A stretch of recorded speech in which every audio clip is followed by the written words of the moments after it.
شام میں بشار الاسد کا 24 سالہ اقتدار ختم، شامی باغیوں کا دمشق پر قبضے کا دعویٰ، صدر بشار الاسد ملک سے فرار۔ بشار الاسد طیارے پر سوار ہو کر نامعلوم مقام پر چلے گئے۔ برطانوی خبر ایجنسی نے دعویٰ کیا کہ دمشق کے امیہ چوک پر عوام جمع، فوج کے چھوڑے ہوئے ٹینکوں پر چڑھ دوڑے۔ قطری میڈیا کے مطابق شام کی افواج دمشق کے داخلی راستوں سے پیچھے ہٹ گئی، باغیوں کو کسی مزاحمت کا سامنا نہیں کرنا پڑا۔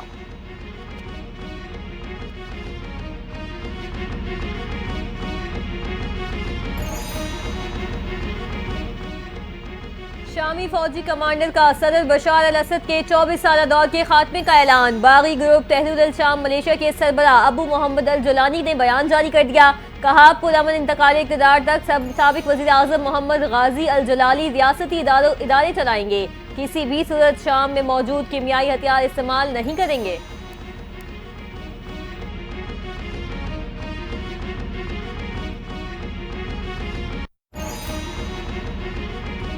شام کی موجودہ صورتحال علاقائی اور بین الاقوامی سلامتی کے لیے خطرناک قرار۔ قطر، سعودی عرب، اردن، مصر، عراق، ایران، ترکی اور روس کی جانب سے دوحہ فورم کا مشترکہ اعلامیہ جاری کر دیا گیا۔ شام میں فوجی آپریشنز روکنے اور شہریوں کی حفاظت کے لیے سیاسی حل کی ضرورت پر زور۔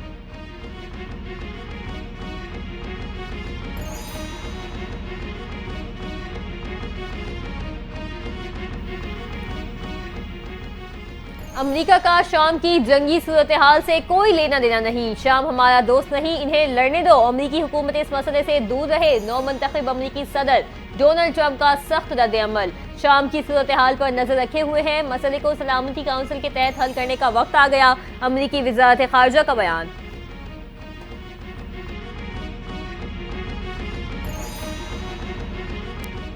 وزیراعظم شہباز شریف سے chairman P C B Mohsin Naqvi کی ملاقات۔ محسن نقوی کی وزیراعظم شہباز شریف کو آئی سی سی چیمپئنز ٹرافی سے متعلق بریفنگ۔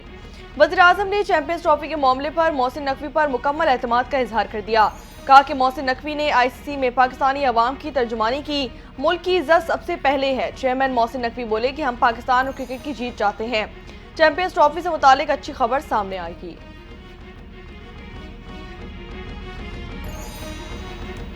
وزیر اعلی پنجاب مریم نواز چین کے 8 روزہ سرکاری دورے پر روانہ، مریم اورنگزیب سمیت 10 رکنی وفد بھی ہمراہ۔ Punjab China dinner, Punjab investment conference بھی شیڈیول میں شامل۔ I T, medical, industry, information technology, medical smog اور موسمیاتی تبدیلی کے امور پر باہمی اشتراک کے فروغ کے معاہدوں پر دستخط ہوں گے۔ نجی سیکٹرز کے درمیان کاروباری اور تجارتی روابط پر بھی غور ہوگا۔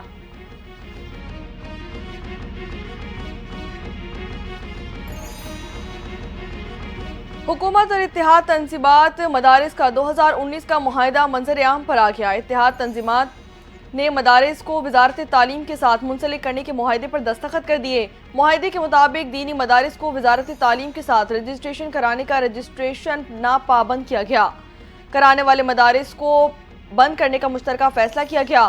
مدارس کو بینک اکاؤنٹس کھولنے کا پابند کیا گیا۔ معاہدے حکومت کی مالی کے تحت امداد اور وسائل کی فراہمی کی بھی یقین دہانی۔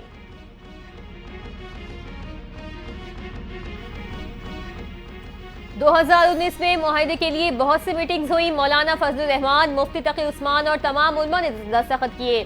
چیئرمین پاکستان علماء کونسل حافظ طاہر محمود اشرفی کا بیان، کہا 25,000 مدارس سے 18,400 مدارس نے رجسٹریشن کرائی، لاکھوں کی تعداد میں طلبہ مدارس میں پڑھ رہے ہیں۔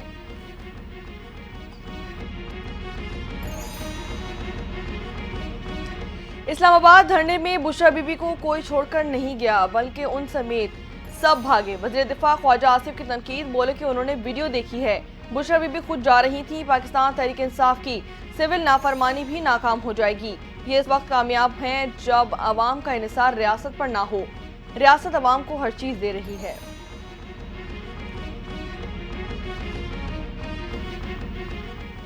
آئینی ترمیم کر کے انصاف کے نظام پر حملہ کیا گیا، آئینی بینچ تو بنے ہی 26ویں ترمیم کی وجہ سے ہیں، اگر یہ ترمیم کالعدم ہو گئی تو آئینی بینچز کے فیصلوں کا کیا ہوگا؟ 26ویں آئینی ترمیم سے متعلق کیس فل کورٹ سنیں۔ پاکستان تحریک انصاف کے رہنما شعیب شاہین نے مطالبہ کر دیا، بولے حکومت اداروں کو نقصان پہنچا رہی ہے۔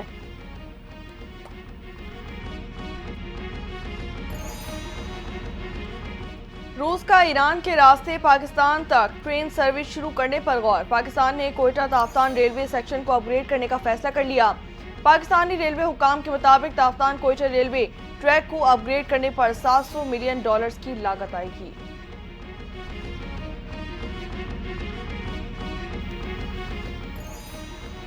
پاکستان کا آذربائیجان سے LNG خریدنے کا فیصلہ۔ ملک میں گیس کی طلب اور رسد کی مجموعی صورتحال کا جائزہ لینے کے لیے ہنگامی اجلاس طلب۔ پاکستان LNG لمیٹڈ کا بورڈ کو پیر دوبارہ بیٹھے گا۔ اجلاس میں آذربائیجان کی پیشکش کی منظوری دی جائے گی۔ پاکستان اس سے قبل قطر سے LNG کی خریداری موخر کر چکا۔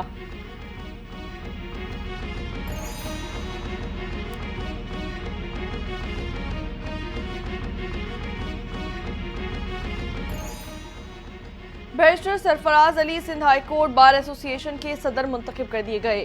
وزیر اعظم شہباز شریف کی مبارکباد، کہا کہ امید ہے نو منتخب صدر وکلا کی فلاح و بہبود کے لیے کوششیں جاری رکھے گا۔ بیرسٹر سرفراز علی قانونی پیشے کو مضبوط کرنے کے لیے انتھک محنت کریں گے۔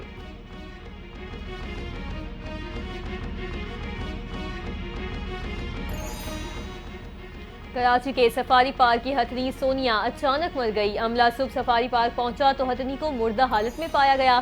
انتظامیہ کے مطابق ہتھنی کل شام تک بالکل ایکٹیو تھی۔ پوسٹ مارٹم کے بعد موت کی وجہ کا تعین ہو سکے گا۔ ہتھنی کا پوسٹ مارٹم فورٹ پوسٹ کے ڈاکٹر عامر خلیل کریں گے۔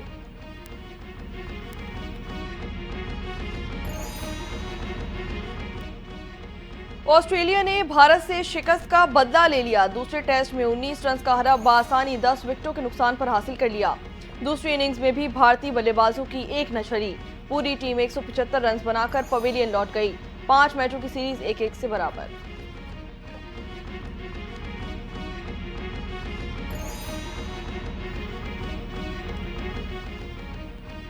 دورہ جنوبی افریقہ میں اہم کھلاڑیوں کو آرام دینے پر احمد شہزاد برس پڑے۔ بولے انگلینڈ کے خلاف ہوم سیریز میں اسپنر ساجد خان، اوپنر فخر زمان اور شاہین شاہ آفریدی کو کیوں بٹھایا گیا؟ ساجد خان نے انگلینڈ کو پریشان کیا، سیریز میں 19 وکٹیں حاصل کی۔ سلیکٹرز نے دورہ جنوبی افریقہ کے اسکواڈ کا حصہ ہی نہیں بنایا۔ کھلاڑیوں کو دودھ سے مکھی کی طرح نکال کر باہر کر دیا گیا۔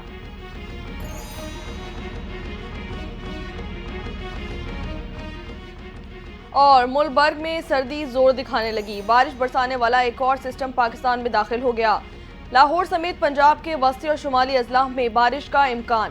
پہاڑی علاقوں میں برف باری ہوگی۔ کراچی میں بھی سردی کا اثر بڑھے گا۔ محکمہ موسمیات کے مطابق کراچی میں آج درجہ حرارت مزید 2